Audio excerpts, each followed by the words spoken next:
사명을 따라 죽도록 충성하는 인생. 자, 이 제목 가지고 말씀의 은혜를 나누도록 하겠습니다. 하나님께서 우리 인간을 창조하실 때 특별히 귀한 선물로 주신 장기 하나가 있어요. 그게 뭐냐 하면 liver, 간이라고 할 수가 있습니다. 간이 우리 인체에서 행하는 가장 중요한 작용이 뭐냐 하면 해독작용이에요. 해독작용. 여러분, 우리가 음식 먹을 때 사실 음식 안에는 여러 가지 종류의 독이 있다는 거 여러분 잘 아실 겁니다. 대표적으로 고사리, 죽순, 두릅 같은 나물이죠. 나물에도 이게 독이 있더라고요. 그렇기 때문에 어때요? 뜨거운 물에 데쳐 먹어야 독이 사라집니다. 특별히 여러분, 이 독을 해독하고 우리 몸을 정상으로 돌려주는 이 역할을 하는 그런 장기가 없다고 한다면 절대 우리는 오래 살지 못할 것입니다. 자, 여러분, 이 독과 관련해서 여러분 야고보서 3장 8절에 이런 말씀이 있다고요. 혀는 능히 길들일 사람이 없나니 쉬지 아니하는 악이요 죽이는 독이 가득한 것이라. 죽이는 독이 가득한 것이라. 이 독이 말이에요, 음식물과 기타 생물과 동물에게만 있는 게 아니고 우리가 평소 쓰는 말에도 독이 있다는 거예요.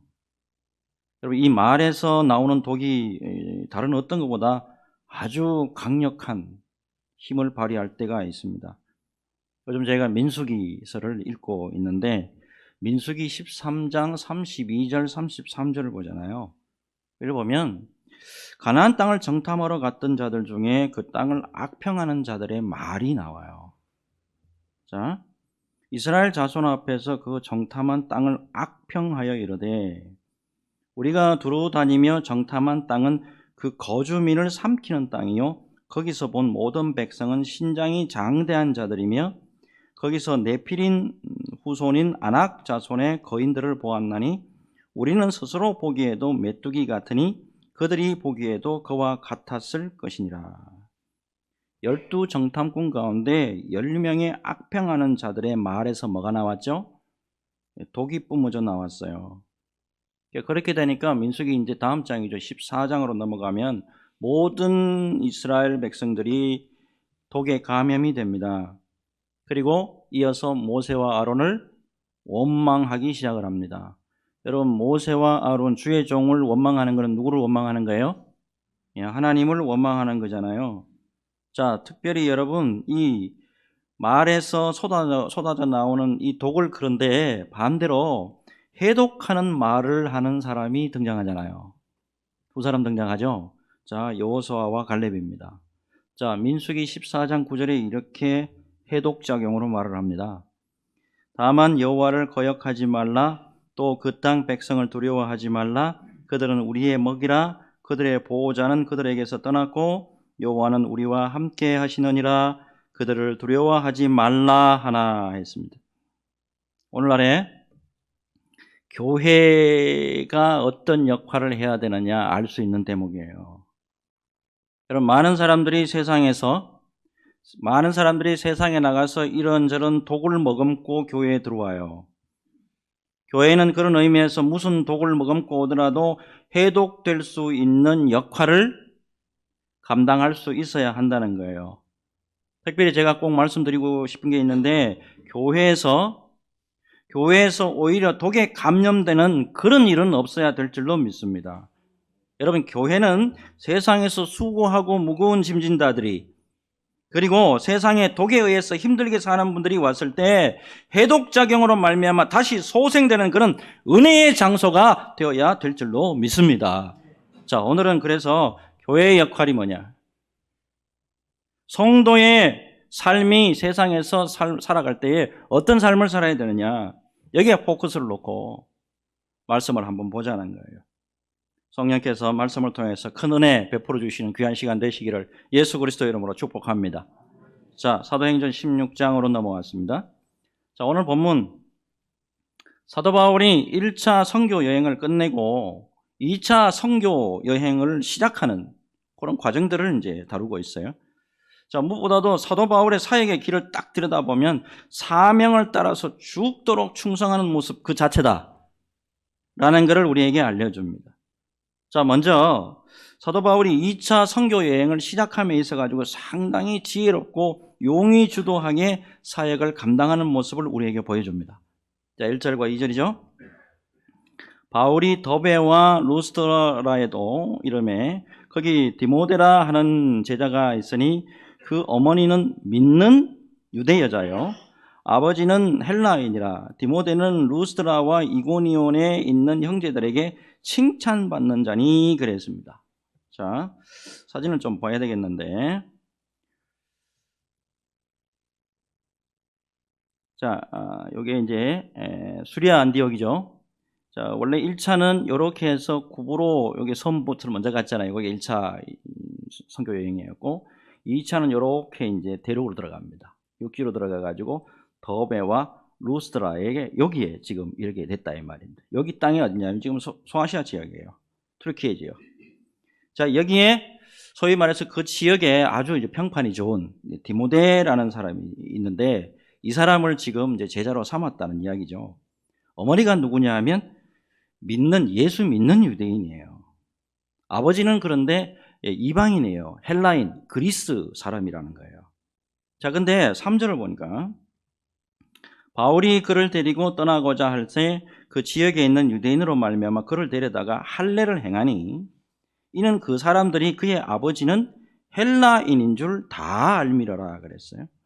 사도 바울이 디모데를 데리고 복음을 전하기 위해서 선교하려고 하는데, 자, 이게 같은 유대인들 사이에 이 사람으로 말미암아 마찰이 생길 가능성이 굉장히 높다라는 걸 깨닫게 됩니다. 자, 디모데의 아버지가 헬라인이기 때문에 할례가 필요 없다라고 생각하는 유대인이 있는가 하면 어머니가 유대인이잖아요. 어머니가 유대인이라면 당연히 할례 받아야지 라고 생각하는 유대인이 있을 수 있다 이 말이에요. 특별히 당시에 유대인들은 할례 받지 않는 이방인이 복음을 전가하잖아요. 할례 받지 않는 이방인이 유대인에게 복음을 전했다 완강하게 거부했습니다. 그래서 이거를 사전에 이 마찰이 되잖아요. 이거를 방지하기 위해서 사도 바울이 복음을 전하는데 유익하다라고 하는 판단 아래 디모데에게 할례를 행하는 걸 볼 수가 있어요.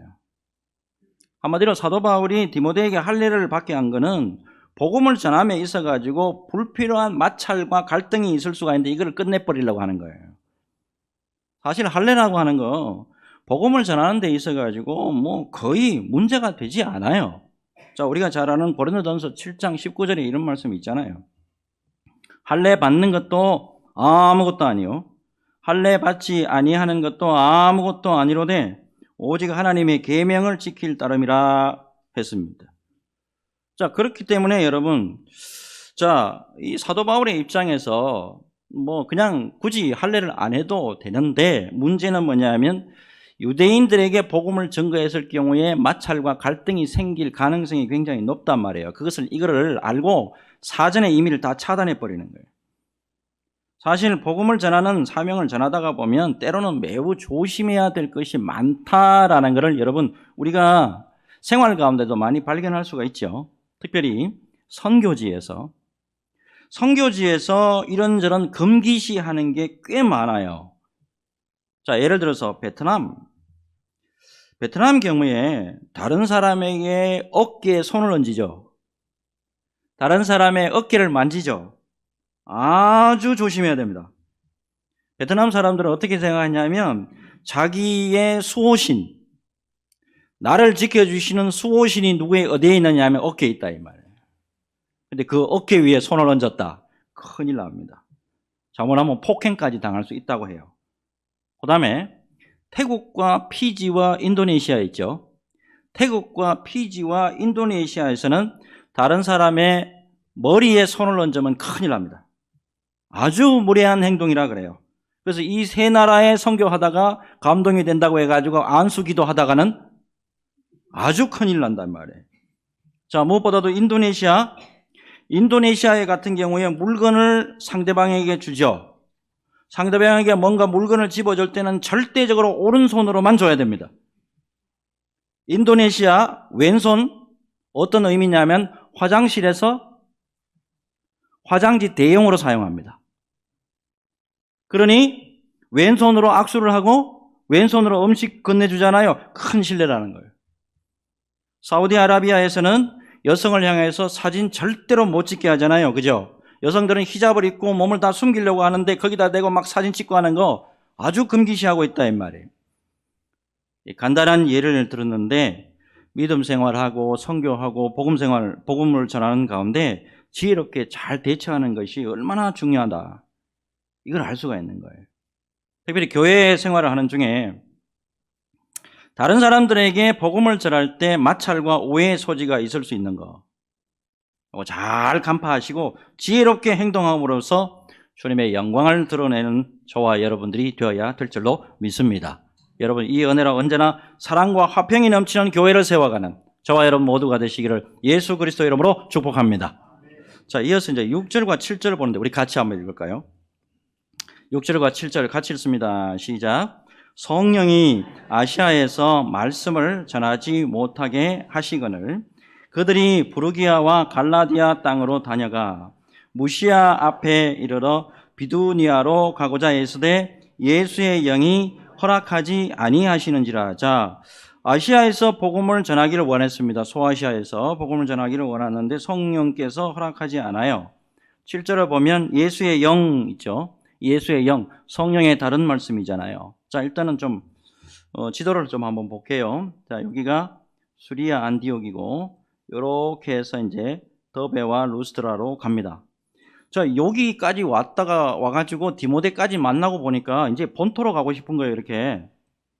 자, 여기가 이제 갈라디아 지방이고 여기 비두니아 지역 아닙니까? 이쪽으로 가가지고 이제 복음을 전하려고 했는데 성령께서는 노. 그래서 방향을 틀어가지고 이쪽으로 가가지고 드로아 여기 나오죠. 성경이 나옵니다. 드로아 지역에 여기서 이제 머물러 있다가 배 타고 5시간 걸린답니다. 배 타고 5시간 걸려서 빌립보에 도착하게 되는 거예요. 자, 특별히 이제 9절과 10절을 좀 보겠는데 9절과 10절을 보면 성령의 마음을 우리가 엿볼 수가 있어요. 같이 한번 읽어볼까요? 같이 읽습니다. 시작. 밤에 환상이 바울에게 보이니 마게도냐 사람 하나가 서서 그에게 청하여 이르되 마게도냐로 건너와서 우리를 도우라 하거늘 바울이 그 환상을 보았을 때 우리가 곧 마게도냐로 떠나기를 힘쓰니 이는 하나님이 저 사람들에게 복음을 전하라고 우리를 부르신 줄로 인정함이러라. 아멘. 성령께서 인도하시는 곳은 어디예요? 예, 소아시아가 아니고 유럽이에요. 자, 정확하게 소아시아. 특별히 이 소아시아를 왜 사도 바울이 복음을 전거하기를 원했냐면 자기 고향이 어디예요? 고향이 다소, 여기 소아시아라고요. 자기 고향이기 때문에 이쪽에는 언어 문제도 별로 없고 전통적으로 일단은 뭐 금기시하는 거 다 안단 말이에요. 그죠? 그 다음에 문화적인 충격 뭐 이런 것도 다 필요 없단 말이에요. 그래서 복음이 전하기가 굉장히 쉬운 것이에요. 자, 그렇기 때문에 아시아에서 복음을 전하는 것을 간절히 원하고 바라고 했을 거라고요. 그런데 성령이 노라고 한단 말이에요. 자, 결국에 이제 12절 한번 볼게요. 12절 보면 거기서 빌립보에 이르니 이는 마게도냐 지방의 첫 성이요 또 로마의 식민지라 이 성에서 수의를 유하다가 그랬습니다. 자, 이렇게 해서 아시아에 계속해서 교회가 세워지는 게 아니고 유럽 최초의 교회가 여기서 지금 세워지는 거 아닙니까? 성령의 생각과 사람의 생각. 성령의 생각과 사람의 생각, 여기 이렇게 다른다니까요. 우리는 어떻게 생각해요? 우리 생각에는 이게 맞는 것 같아. 우리 생각에는, 내 생각에는 이렇게 하는 게 맞는 것 같아. 성령의 생각은 다르다 이 말입니다. 하나님의 뜻은 달라요. 중요한 게 10절 다시 한번 볼게요. 10절을 보면 뭐라고 나옵니까? 하나님이 저 사람들에게 복음을 전하라고 우리를 부르신 줄로 인정함이라 그랬죠. 인정함이라 헬라어로 뭐냐면 쉼바비조예요. 쉼바비조, 이거 굉장히 특별한 단어거든요. 이게 어떤 단어냐면 격렬한 논쟁 끝에 막 격렬하게 논쟁한 끝에 설득되어진 상태, 이때 쉼바비조라는 단어를 쓴대요. 사도 바울이 어때요? 지금 보면 약간 고지식하죠. 또요, 굉장히 외골수적인 성격이 있다고. 믿습니다 하고 막 치고 들어가는 이런 게 좀 있다 이 말이에요. 그래서야 이제 근데 중요한 건 뭐예요? 환상을 보고 난 다음에 설득당한 거라고요. 자, 결국에 성령의 인도하심에 의해서 이제 궁극적으로 수긍하고 순종하는 모습을 우리에게 보여줍니다. 여러분, 굉장히 중요한 게 있는데 하나님의 생각과 우리의 생각은 다르다. 이거 인정하셔야 돼요. 하나님의 생각과 내 생각은 전혀 다르다. 그렇기 때문에 성령의 인도하심이 있을 때는 절대적으로 순종해야 된다. 이거를 여러분들이 아멘으로 받으셔야 됩니다. 이사야 55장 8절에서 9절이죠. 같이 읽습니다. 이사야 55장 8절에서 9절 시작. 이는 내 생각이 너희의 생각과 다르며 내 길은 너희의 길과 다름이니라. 여호와의 말씀이니라. 이는 하늘이 땅보다 높음같이 내 길은 너희의 길보다 높으며 내 생각은 너희의 생각보다 높음이니라. 아멘. 그래서 우리 믿음의 사람들은 성령의 인도하심에 대해서 언제나 순종하는 것이 매우 중요하다라는 것을 꼭 기억하셔야만 합니다. 1980년대 후반의 어느 날입니다. 40대의 늦은 나이에 신학교를 막 졸업한 전도사님 한 분이 기도 중에 성령의 강한 인도하심을 받습니다. 여기가 지금 어디냐면 서울 삼성동이에요. 서울 삼성동에 어느 큰 길가에 큰 건물이 있는데 거기에 지하가 하나 있대요. 거기서 기도하고 개척교회를 세우라는 감동입니다. 그 당시에 자기가 가지고 있는 돈으로는 엄두를 내지 못하는 거예요. 근데 거기에 가서 기도만 하면 강한 성령의 음성이 들리는 거예요. 그래서 전도사님이 순종하는 마음으로 지하 건물이 70평이었어요. 근데 모두 다 쓰기는 좀 힘들다 싶어가지고 35평만 잘라서 세를 얻을 수 없습니까? 라고 주인에게 묻습니다. 그 주인이 그렇게 하세요라고 하더라는 거죠. 그리고 그러면 다음 주 월요일에 계약합시다 하고 약속을 해놔놓고 이 전도사님이 아무도 없는 그 지하에 들어가가지고 이제 하나님 앞에 성경 하나 펴놓고 찬성 하나 펴놓고 거기서 이제 찬송 부르고 성경 보며 기도하기 시작합니다. 자, 주인과 만나가지고 계약하고자 한 날이 언제냐면 전주 금요일이에요. 사실 수중에는 돈이 거의 없었답니다. 전기세 낼 돈도 없었다 그래요. 근데 엎드리면 성령의 음성이 들리는 거예요. 믿기만 하라, 순종만 해라. 믿기만 해라, 순종만 해라. 자, 금요일이 지나고 토요일이 됐습니다. 그날도 그 전도사님이 그냥 엎드려서 이제는 도저히 안 되겠다 싶어가지고 이제 금식하면서 이제 기도를 하고 있는데 평소 알고 잘 지내던 어느 권사님이 있었는데 서울의 모 산부인과 의사예요. 이분이 어떻게 알고 전도사님을 찾아옵니다. 그리고 같이 한참을 같이 기도해요. 전도사님은 내 혼자 기도하기가 좀 그러니까 하나님이 기도의 여건을 보여주셨나 보다. 할렐루야 하고 그냥 같이 기도를 했답니다.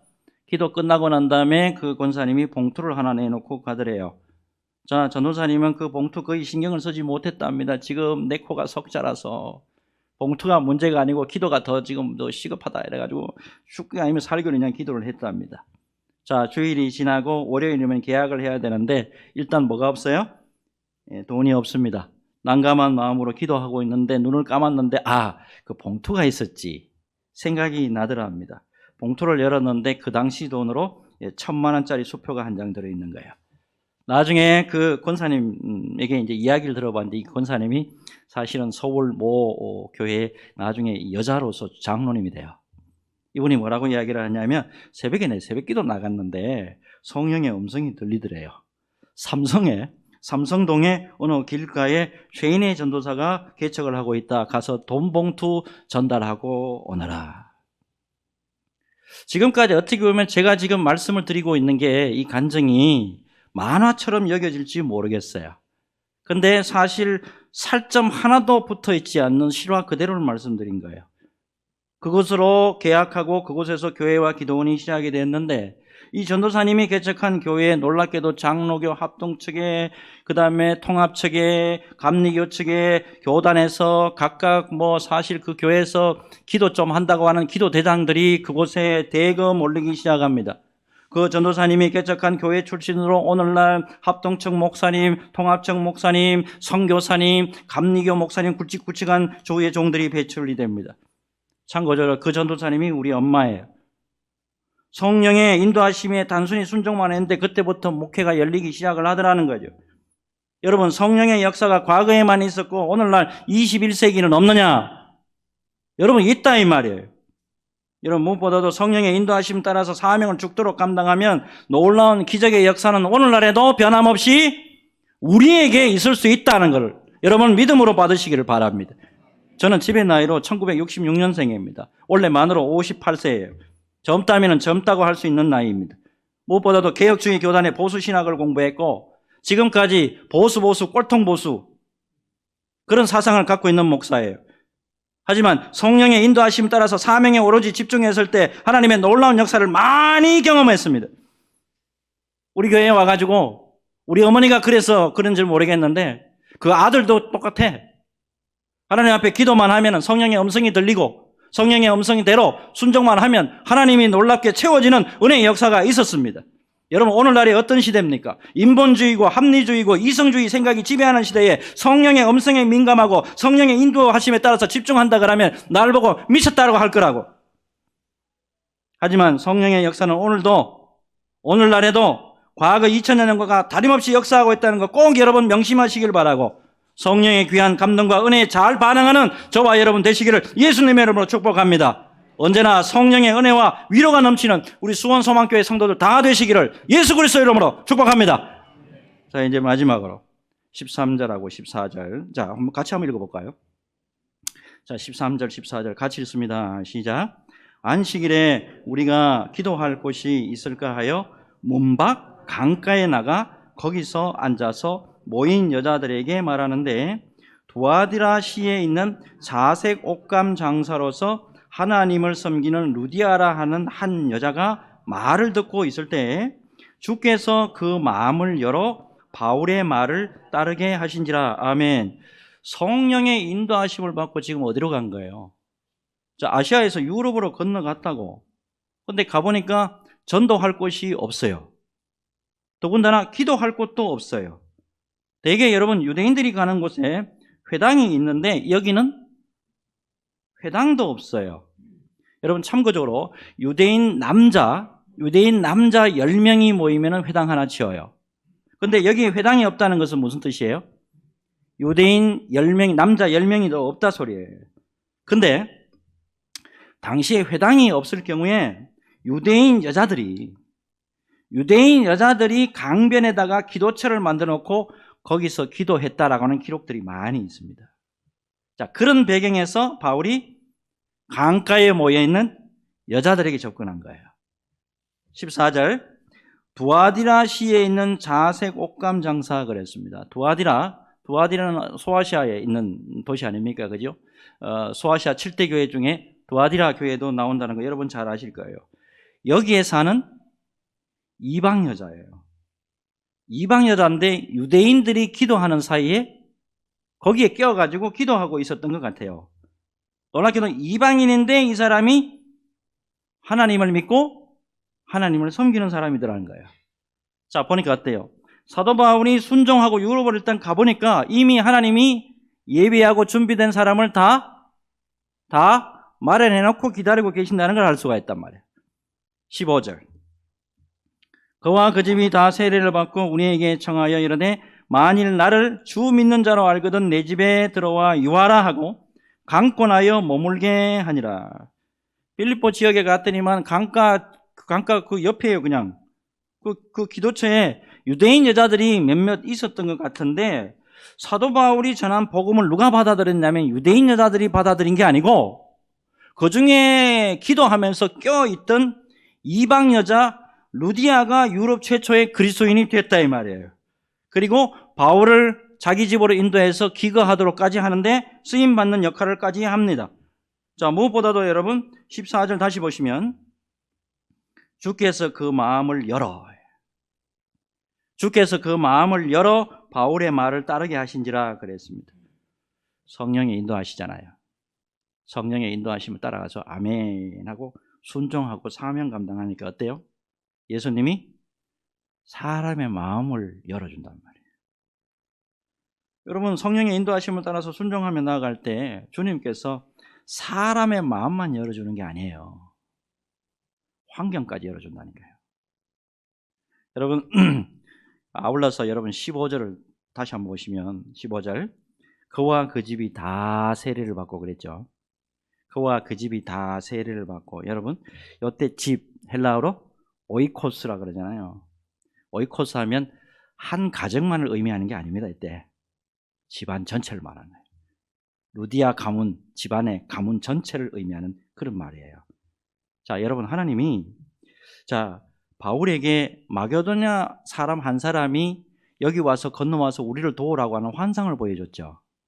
마게도냐 사람하고 할 때 그게 헬라어 원어를 보게 되면 거기에 성수격이 나오거든요. 성수격이 보면 남자 한 사람을 말해요.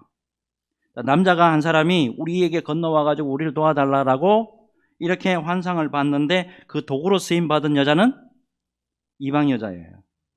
그 당시에 사회적 개념과 통념성으로 봤을 때는 여자는 그렇게 복음 전하기에 그렇게 많은 도움이 되지 않았던 것 같아요. 자, 그런데 하나님이 루디의 마음을 열자 그저 한 여인의 마음만 열린 게 아니에요. 이 한 여인의 마음, 이 심령이 열리게 되니까 루디아 가문이 열리게 됐고, 그 가문이 열리게 되니까 유럽 전체가 열렸단 말이에요. 자, 여러분, 지금까지 이제 설교 쭉 들어왔는데, 자, 이렇게 해서 루디아처럼 성령의 인도하심을 받아서 귀하게 순종하고 헌신하게 되면 하나님의 뜻이 이루어집니다. 닫혀져 있던 문도 열립니다. 닫혀져 있던 축복도 모두 주님 앞에서 열리는 역사가 있습니다. 라고 하는 단순한 이 메시지를 전하려고 하는 게 아니에요. 여러분, 제가 마지막으로 드릴 메시지는 사실은 지금부터예요. 여러분, 오늘 꼭 새겨야 될 것이 뭐냐면 순종이라고 하는 단어예요. 순종이라고 하는 단어. 자, 질문 하나 드려볼게요. 순종 또는 순종하다라고 하는 단어가 제일 먼저 쓰여져 있는 성경은 어디일까요? 순종 또는 순종했다라고 하는 요 단어가 쓰이는 이 성경은 제일 처음 성경에 어디에 나올까요? 창세기 22장 18절에 나옵니다.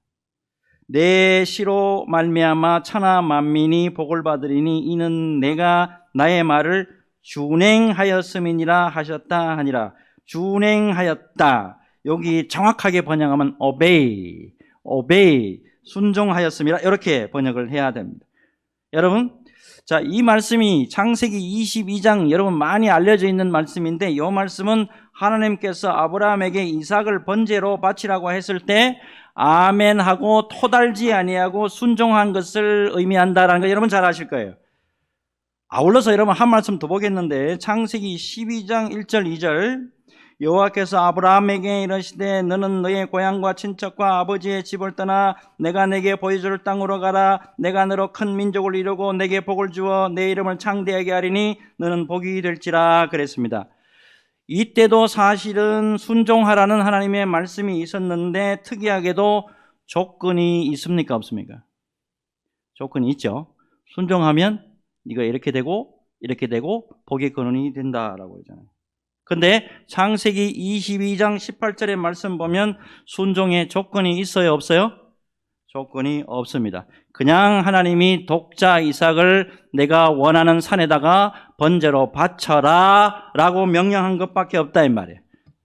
하나 더 중요한 게 있는데, 창세기 22장에 아들 이삭을 번제로 바치는 것은 최초로 하나님께 예배와 경배로 순종하는 곳이다라는 것을 알 수가 있습니다. 창세기 22장, 자, 여기에 보면 워십이라고 하는 단어 있죠. 예배, 경배라고 하는 단어가 여기에 최초로 나옵니다. 창세기 22장 5절의 말씀 보면 이에 아브라함이 종들에게 이르되 너희는 나귀와 함께 여기서 기다리라. 내가 아이와 함께 저기 가서 예배하고 우리가 너희에게로 돌아오리라 하고 예배하고, 여기 워십, 경배입니다. 자, 근데 이 경배의 시간에 이삭 대신에 다른 것이 번제로 바쳐졌죠. 이삭 대신에 누가 대신 번제로 바쳐졌나요?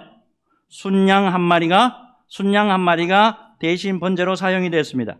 결국에 여러분 이 모든 순종의 제사 사건은 예수 그리스도의 십자가에서 성취됐다는 거예요.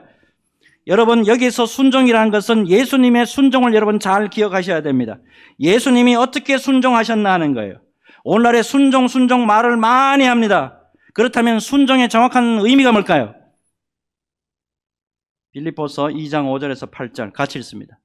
빌립보서 2장 5절에서 8절 시작. 너희 안에 이 마음을 품으라. 곧 그리스도 예수의 마음이니 그는 근본 하나님의 본체시나 하나님과 동등됨을 취할 것으로 여기지 아니하시고 오히려 자기를 비워 종의 형체를 가지사 사람들과 같이 되셨고 사람의 모양으로 나타나사 자기를 낮추시고 죽기까지 복종하셨으니 곧 십자가에 죽으심이라. 아멘. 여러분 오늘날 교회에서 순종하라 라고 할 때 말 잘 들으라, 말 잘 들으면 축복이 온다, 말 잘 들으면 여태까지 닫혀있던 모든 문들이 열리고 답답한 모든 것이 하나님의 옆에서 다 풀려가지고 모든 것이 잘 될 것이다 라고 이해하는 경향이 많은 것 같아요. 근데 지금까지 말씀을 잘 보시면 아시겠지만 순종이라는 것은 조건이 있는 어떤 축복의 통로를 의미하는 게 아니라는 거예요. 순종이라는 것은 뭐냐면 하나님의 뜻을 이루어가는, 하늘의 뜻을 이루어가는 하나님의 은혜의 통로가 바로 순종이다라고 하는 사실이에요. 여러분, 오늘날 교회에 소속된 수많은 사람들이 믿음의 길을 가고 있습니다. 여러분, 성령이 교회에서 많은 믿음의 사람들에게 음성을 돌려주고 순종하기를 기다린다고요. 여러분 순종 잘 하십니까? 여러분 무엇보다도 성령의 인도하심을 따라서 조건 없는 순종의 길로 갈 때, 조건 없는 순종의 길로 갈 때 하늘의 뜻이 이 땅에서 이루어지는 놀라운 은혜의 역사가 있다라고 하는 사실을 믿음으로 받으시기를 바랍니다. 여러분 세상의 복, 세상의 화려한 것이 아니고 이렇게 하늘나라에 합당하게 쓰임받는, 하늘나라에서 기뻐하고 하늘나라에 합당하게 쓰임받는 우리 수원소망교회 성도들 다 되시기를 예수 그리스도 이름으로 축복합니다. 그렇게 진정으로 주님 앞에서 사랑과 존경함을 받는 저와 여러분 모두가 되시기를 예수 그리스도 이름으로 축복합니다. 같이 기도합니다.